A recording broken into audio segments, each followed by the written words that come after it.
नमस्कार दोस्तों, न्यूटन का हिंदी में आप सभी का स्वागत है।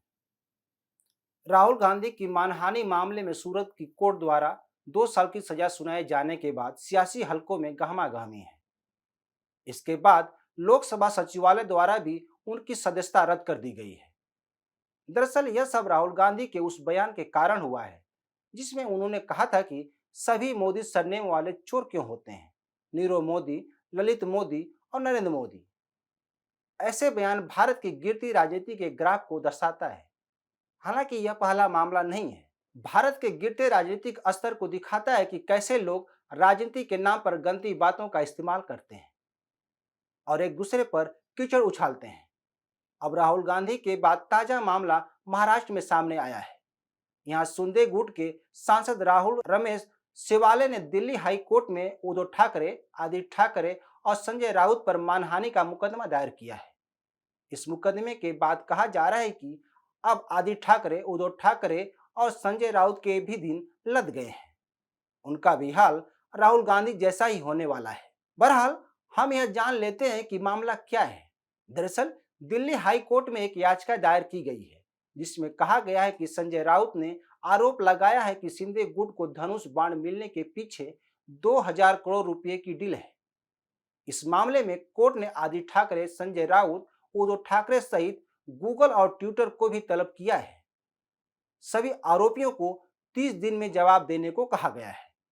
इस मामले की सुनवाई 17 अप्रैल को होगी। ऐसे में यह सवाल उठता है कि ट्विटर और गूगल को इस मामले में क्यों लपेटा गया है। तो बताया जा रहा है कि 19 फरवरी को संजय राउत ने अपने ट्विटर हैंडल से एक ट्वीट किया था जिसमें उन्होंने दावा किया था कि धनुष बाण चिन्ह मिलने के पीछे 2000 करोड़ रुपए का बिजनेस है, जो 100% सच है। इस संबंध में राउत ने दावा किया था कि इस मामले में उनके पास सबूत है और इसका बड़े पैमाने पर खुलासा करेंगे। इसी वजह से ट्विटर और गूगल को भी आरोपी बनाया गया है। दरअसल 40 विधायकों के शिवसेना से अलग होने के बाद से ही ठाकरे परिवार शिंदे गुट से चिढ़ा हुआ है। उद्धव ठाकरे, आदित्य ठाकरे और संजय राउत शिंदे गुट को गद्दार बताते रहे हैं।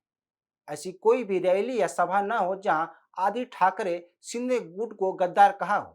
इतना ही नहीं, ठाकरे परिवार ने जिस तरह से वर्तमान में राजनीति की है उसी का नतीजा है कि आज ठाकरे परिवार के इशारों पर नाचने वाले लोग उनके खिलाफ कोर्ट चले जाते हैं और कहते हैं कि उन्हें कोर्ट में मौजूद होकर आरोप का जवाब देना चाहिए। इतना ही नहीं, आज ठाकरे परिवार को हर कोई अपनी हैसियत दिखा रहा है। कहा जा रहा है कि शिंदे गुट अभी बाला साहब ठाकरे का लिहाज कर रहा है, अन्यथा उद्धव ठाकरे और आदित्य ठाकरे के काले चिट्ठे को उजागर कर देता।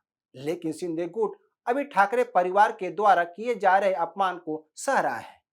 उसे अब कानूनी तौर पर जवाब देने का प्लान बनाया है। बताते चले कि जिस तरह से राहुल गांधी केंद्र की सरकार पर आरोप लगाते हैं कि मोदी सरकार ने देश की सभी संस्थाओं पर कब्जा कर लिया है, उसी तरह उद्धव गुट भी लगातार केंद्र की सरकार पर हमला करती रही है। संजय राउत का आरोप इस बात का सबूत है, लेकिन जब उनके पक्ष में कोई फैसला आता है तब ठाकरे गुट यह कहने से नहीं चूकता है कि उसका देश की संस्थाओं पर पूरा विश्वास है। मगर जब उनके पक्ष में फैसला नहीं आता है तो उन्हें यह फैसला बिजनेस या डील लगती है। हालांकि राहुल गांधी की सदस्यता जाने के बाद से एक बार फिर ठाकरे गुट कांग्रेस के सुर से सुर मिलाकर बात कर रहा था, जिसमें ठाकरे गुट के नेताओं ने मोदी सरकार पर आरोप लगाया है कि देश में लोकतंत्र नहीं बचा है और संविधान खतरे में है। लेकिन एक ही दिन बाद ठाकरे गुट का सुर बदल गया। अब ठाकरे गुट लोकतंत्र की दुहाई देने के बजाय अपने स्वार्थ सिद्धि पर उतर आया है। दरअसल बीते शनिवार को प्रेस कॉन्फ्रेंस में राहुल गांधी ने वीर सावरकर पर टिप्पणी की थी। उन्होंने कहा था कि मैं सावरकर नहीं हूं, मैं गांधी हूं। गांधी कभी किसी से माफी नहीं मांगते। इसके बाद ठाकरे गुट का सुर बदल गया। उद्धव ठाकरे रविवार को मालेगांव में एक रैली को संबोधित करते हुए कहा कि देवतुल्य वीर सावरकर का अपमान बर्दाश्त नहीं करेंगे। इसके बाद संजय राउत के भी तेवर बदल गए। ठाकरे गुट ने महाविकास अघाड़ी की नाना पटोले द्वारा बुलाई गई एक बैठक में शामिल होने से इनकार कर दिया। इतना ही नहीं, दिल्ली में कांग्रेस के राष्ट्रीय अध्यक्ष मल्लिकार्जुन खड़गे द्वारा बुलाई गई डिनर पार्टी में संजय राउत नहीं शामिल हुए। यह सिर्फ स्वार्थ है। इससे पहले जब कांग्रेस की भारत जोड़ो यात्रा महाराष्ट्र में पहुंची थी, उस समय राहुल गांधी ने वीर सावरकर पर सवाल उठाए थे। लेकिन उस समय भारत जोड़ो यात्रा में आदित्य ठाकरे शामिल हुए थे। उनके साथ कुछ किमी पैदल भी चले थे। इतना ही नहीं, जब भारत जोड़ो यात्रा कश्मीर पहुंची थी तो संजय राउत भी उसमें शामिल हुए थे। इस देश को यह जानने का पूरा हक है कि भारत के लोकतंत्र में कितनी गिरावट आई है। यह राहुल गांधी, आदित्य ठाकरे और संजय राउत को बताना चाहिए, जो यह कहते हैं कि भारत में लोकतंत्र खत्म हो गया है। अब ठाकरे गुट को उसी संस्था के सामने खड़ा होकर जवाब देना होगा जिस पर वे सवाल खड़ा करते हैं। तो देखना होगा कि ठाकरे गुट के पक्ष में क्या फैसला आता है। तो दोस्तों, आज के लिए बस इतना ही। इस वीडियो को शेयर, लाइक और कमेंट जरूर करें। ताज़ा खबरों के लिए न्यू डंका ऐप को डाउनलोड करें, हमारे यूट्यूब चैनल को सब्सक्राइब करें। धन्यवाद।